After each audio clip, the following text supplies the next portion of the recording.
안 맞아도 너무 안 맞으니 어떻게 해야 할지 모르겠네요. 성범이는 시간이 더 필요해 보이고 아무래도 2군에서 조정 기간을 거쳐야 할 것 같습니다.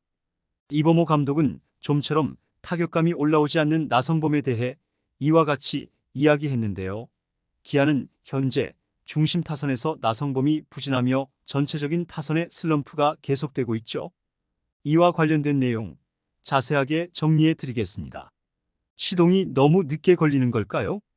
통산 3할 타자인 기아 타이거즈 나성범이 좀처럼 깨어나지 못하고 있습니다. 소크라테스 브리토와 최형우가 중심 타선을 지키고 있지만 타선이 전체적으로 4월에 비해 침체기를 겪고 있는데요. 윌 크로우까지 부상으로 전력에서 이탈해 선발진 안정감이 떨어진 상황에서 타선의 파괴력도 초반 같지 않으니 접전이 늘고 경기를 풀어나가기가 쉽지 않은 모습이죠. 특히 주축 타자 나성범이 아직 감을 찾지 못하고 있는데요. 시범 경기 막바지에 햄스트링 부상을 당했던 나성범은 지난 4월 28일 잠실 LG 트윈스전에서 1군 엔트리에 복귀했습니다. 콜업 당시에는 팀의 연패 상황에서 긴급하게 올라왔지만 회복은 다 된 상태였기 때문에 차차 감을 찾아나가면 될 것이라고 예상됐죠. 하지만 아직까지는 그 감이 좀처럼 돌아오지 않는 상황인데요.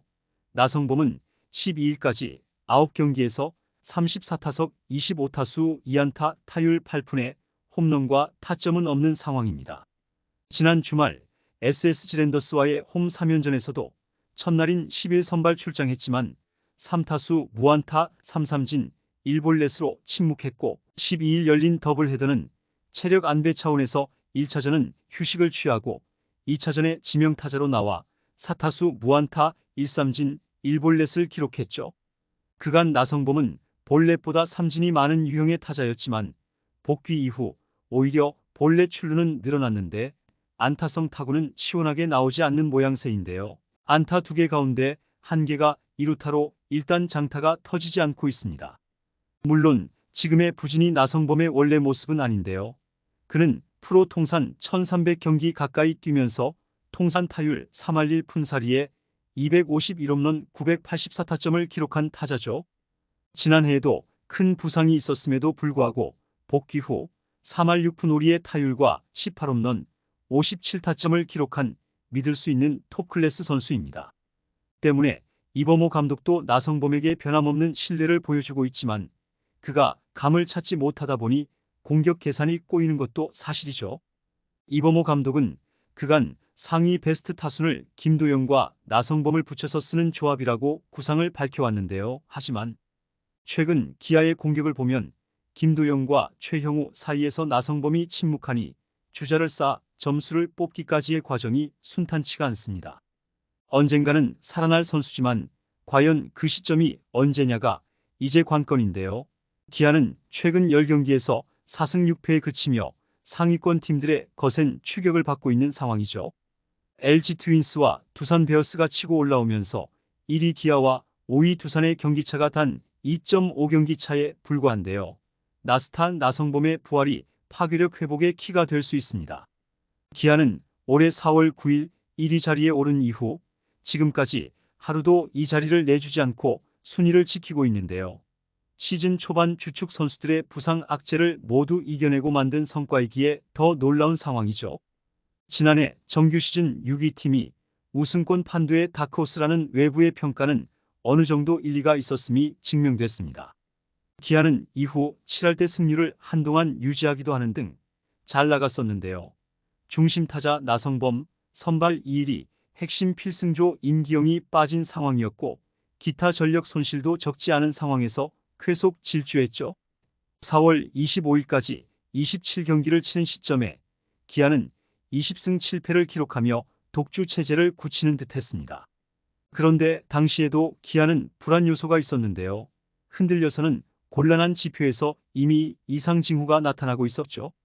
바로 투수의 고유 능력인 볼넷, 그리고 공격과는 또 다른 영역인 수비였습니다. 팀이 잘 나갈 때도 기아 투수들은 볼넷이 많은 편이었는데요. 9이닝당 3.98개의 볼넷을 내줘 이 부문 8위였죠.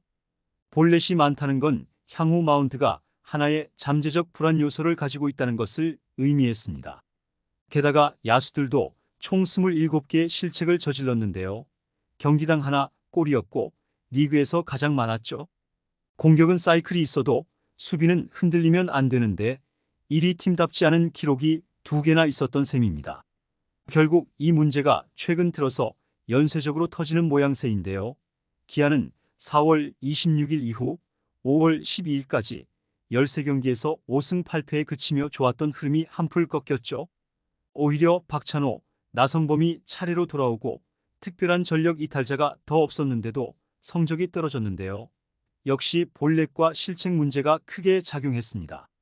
첫 27경기 구간보다 그 다음 13경기 구간이 더 좋지 않은 모습이죠.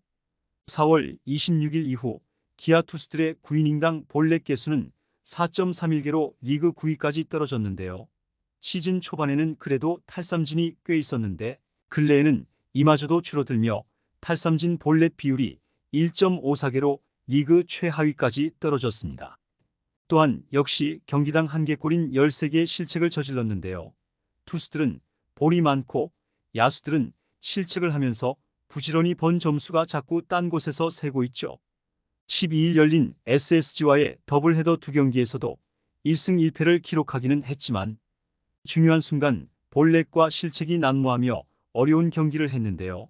1경기에서는 김선빈의 귀중한 결승 솔로포에 힘입어 3대2로 이기기는 했으나 박찬호, 김도현의 실책이 나오며 위기를 맞이했습니다. 특히 최근 구위가 좋았던 김도현은 볼넷의 실책까지 나오며 어려운 경기를 했죠. 필승조로 발돋움하기 위해서는 조금 더 굳건한 경기 내용을 보여줄 필요가 있었습니다. 결국 기아는 마무리 정혜영이 8회1사 위기 상황에서 올라와 아웃카운트 5개를 책임져야 했죠. 이 경기에서는 볼넷과 실책이 말 그대로 경기를 그르쳤는데요. 경기 중반까지 기분 좋게 앞서 나가고 있었는데 결국 중반에 나온 홍종표, 김도영의 실책이 뼈아팠습니다. 실점은 10점이었는데 자책점이 6점이었죠. 김도영은 이 경기에서 실책 2개를 기록하는 등 올해 수비, 특히 포구에서 이해 못할 난조를 보여주고 있는데요. 원래 그 정도 수비 능력이 아니었기에 더욱 고개가 갸웃거리는 대목입니다. 이런 경기력이 이어지면 1위 자리를 지키는 건 당연히 어려워질 텐데요. KBO 리그나 메이저리그 역사를 찾아봐도 실책이 가장 많은 팀이 우승을 차지한 사례는 극히 드물죠. 뿐만 아니라 투수의 고유 지표인 탈삼진 볼넷 비율이 망가지면 결국 언젠가는 마운드가 주저앉게 되어 있는데요. 단기전이 아닌 144경기 장기 레이스이기 때문에 지금 따르는 운은 언젠가는 사라지기 마련입니다. 사사구와 실책, 이 문제를 빨리 해결하지 못하면 이범호 감독에게는 시즌 중반 대단히 어려운 고비가 기다리고 있을지도 모르죠. 이번 영상은 여기서 마치겠습니다. 재밌게 보셨다면 구독과 좋아요, 알림 설정 부탁드려요. 그럼 오늘도 시청해 주셔서 감사합니다.